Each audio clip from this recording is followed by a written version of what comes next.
Olá, pessoal! Hoje estamos aqui para falar sobre os tipos de organização.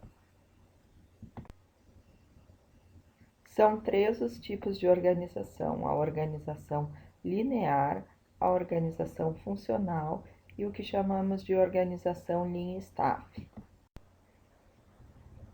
A organização linear é a mais antiga delas e ela foi tirada dos exércitos e da antiga igreja.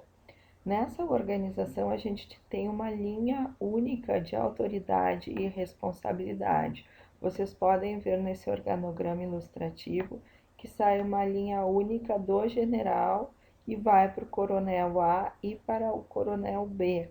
Essa linha a gente chama de linha de autoridade e responsabilidade, que significa que o coronel A e o coronel B prestam contas ao general A, que tem autoridade sobre eles.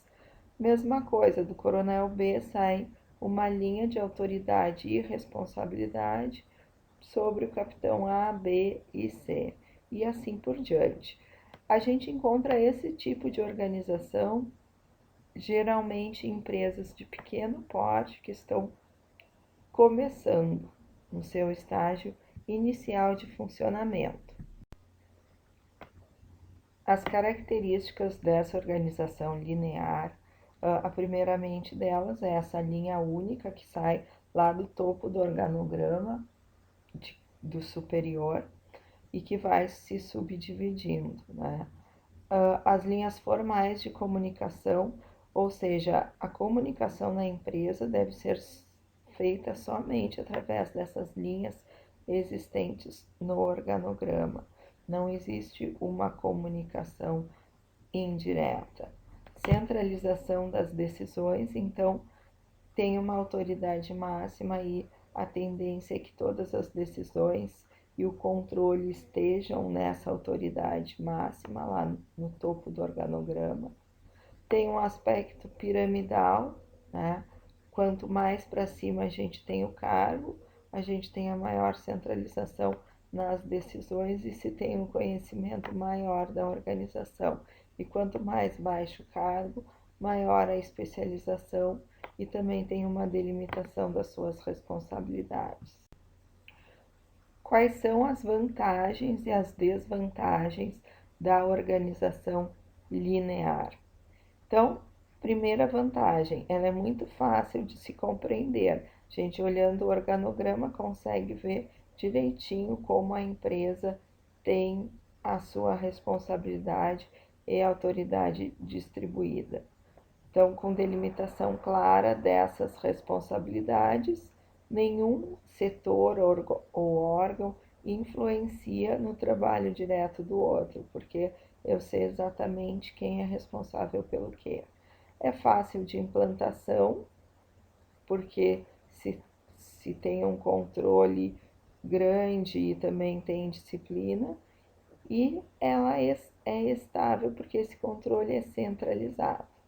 Mas ela apresenta também várias desvantagens, entre elas a rigidez e inflexibilidade, porque a gente tem essas relações estáveis e constantes, essas relações formais, então ela acaba sendo inflexível, eu não consigo resolver um problema mais rápido, tomar uma decisão mais rápido, porque eu preciso ter a aprovação do cargo superior. A autoridade no comando único e direto pode se tornar autocrática, então muito poder nessa pessoa, nessa figura que está lá em cima e tomando decisões por ele mesmo. As chefias acabam sendo generalistas, sem especialização, então elas têm que conhecer do todo da empresa. E quando a organização cresce, a comunicação se torna muito demorada e congestionada, porque eu não posso falar diretamente com a pessoa que está ali ao meu lado. Eu tenho que chegar ao chefe que vai redistribuir essa comunicação para o outro órgão. O outro tipo de organização que nós temos é a funcional, onde vai ser aplicado o princípio da especialização de funções na organização. Algumas características dessa organização são as seguintes: a primeira, autoridade funcional ou dividida. É uma autoridade sobre o conhecimento que eu tenho.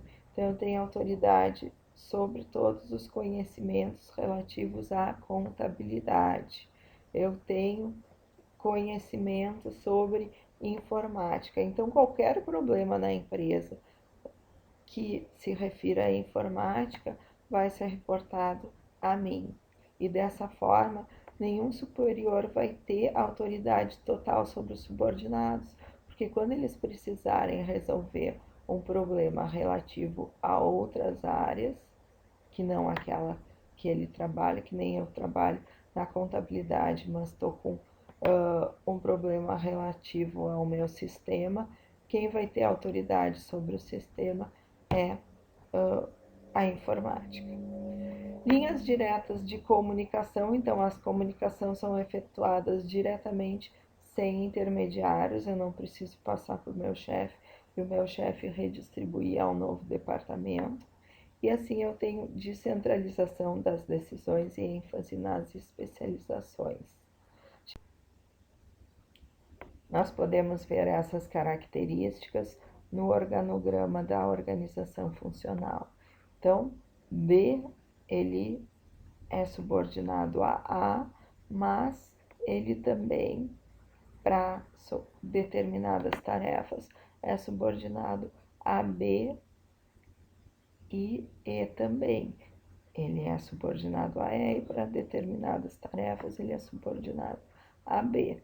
Com F e G acontece a mesma coisa, ele é subordinado diretamente a B, mas para determinadas tarefas e funções ele é subordinado a A e a G, dependendo da autoridade funcional. Então, isso faz com que a gente tenha mais de um chefe. E a gente tem muitas vezes aquela famosa frase, né? Muito cacique para pouco índio. Então, às vezes as coisas se tornam confusas em termos de decisões do que se vai fazer, que é o que a gente vai ver agora nas vantagens e desvantagens. Então, as vantagens desse tipo de organização.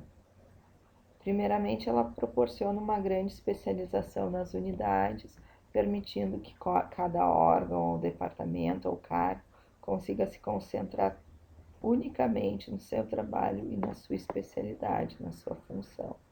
Também temos uma melhor supervisão técnica, pois cada órgão ou cargo vai se reportar a expertos em sua área de atuação. Então, eu vou me reportar a pessoas que entendem muito daquela área e função específica.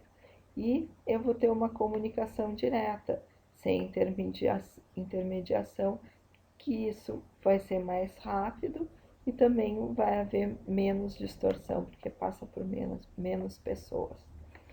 Como desvantagens, eu tenho a diluição e perda de autoridade de comando, e isso me traz também dificuldade de controle, já que várias pessoas vão dar ordens para um único funcionário.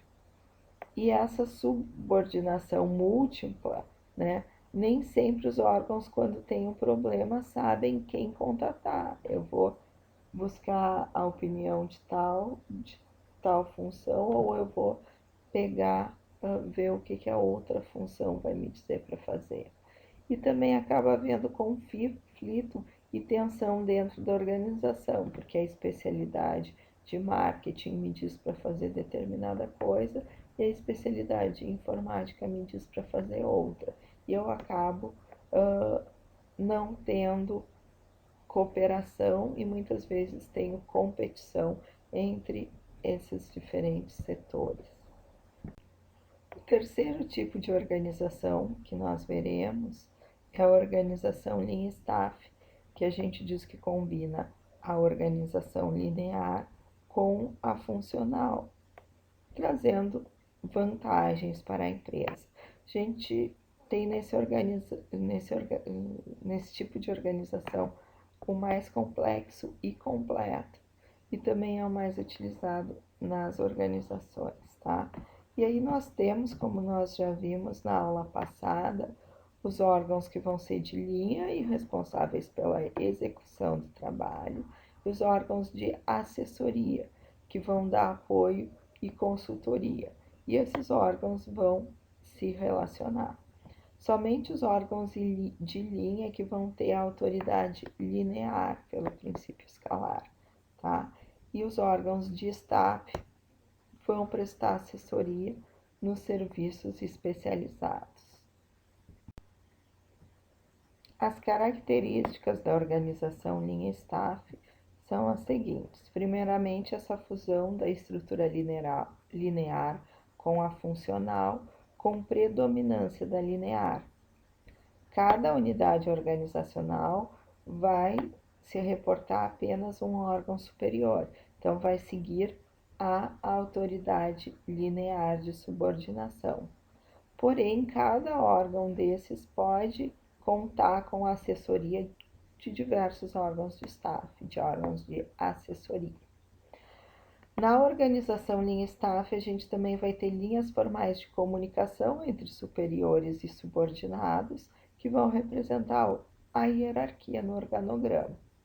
E teremos linhas diretas de comunicação, ligando os órgãos e o staff, que vai representar a oferta de assessoria, sem ter uma autoridade linear.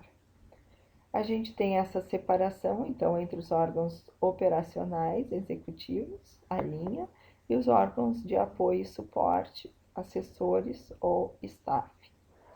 E essa autoridade e responsabilidade do staff são somente de natureza aconselhadora. Quem tem a autoridade e a responsabilidade para execução e decisão é o órgão de linha. Então, nessa organização linha staff, a gente vai manter o mesmo princípio de hierarquia de cadeia escalar da organização de linha e dessa forma assegurar o comando e a disciplina dentro da organização, enquanto a especialização, que é a parte funcional, vai oferecer os serviços de assessoria e consultoria. Então, nesse organograma, nós podemos ver uma organização linha staff, e aí a gente tem a staff assessoria assessorando diretamente a direção. Vocês podem ver que é uma linha de comunicação lateral e horizontal, a gente não tem ela verticalizada, então a gente não tem aqui uma relação de autoridade.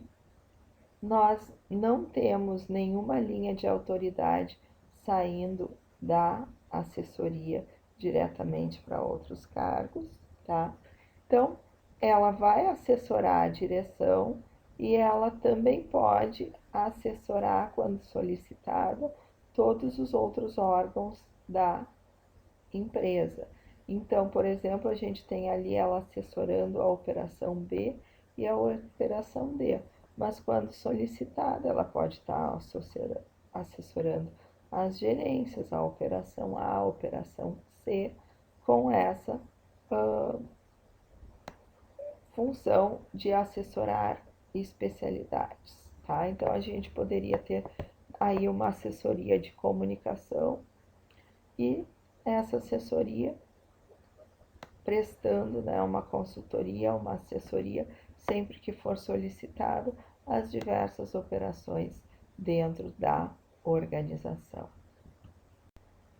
Então, vamos às desvantagens e vantagens desse tipo de organização. Quanto vantagens? Temos assessoria especializada e, ao mesmo tempo, a manutenção da autoridade única. Então, eu tenho conhecimento especializado, mas eu garanto essa linha de comando única. Os órgãos de staff vão proporcionar serviços especializados, de forma que a organização possa ser mais competitiva. A atividade conjunta e coordenada desses órgãos de linha e staff vão proporcionar que a organização trabalhe melhor, tá? De forma que uns se encarreguem da execução, enquanto outros se responsabilizem pelos serviços especializados com assessoramento sobre esses serviços especializados. Quais são as desvantagens? Existem conflitos entre esses órgãos de linha e de staff. A assessoria geralmente é cara para a empresa, porque se contrata profissionais altamente especializados e se tem dificuldade na obtenção e manutenção do equilíbrio entre linha e staff, de um relacionamento equilibrado entre esses dois órgãos, tá? Com isso, nós encerramos os tipos de organização. Então, relembrando, são 3 tipos: o linear, o funcional e o linha staff. Sendo que a organização linha staff é o que a gente encontra mais atualmente nas organizações. Na próxima lâmina, vocês vão poder conferir as referências bibliográficas. Boa semana!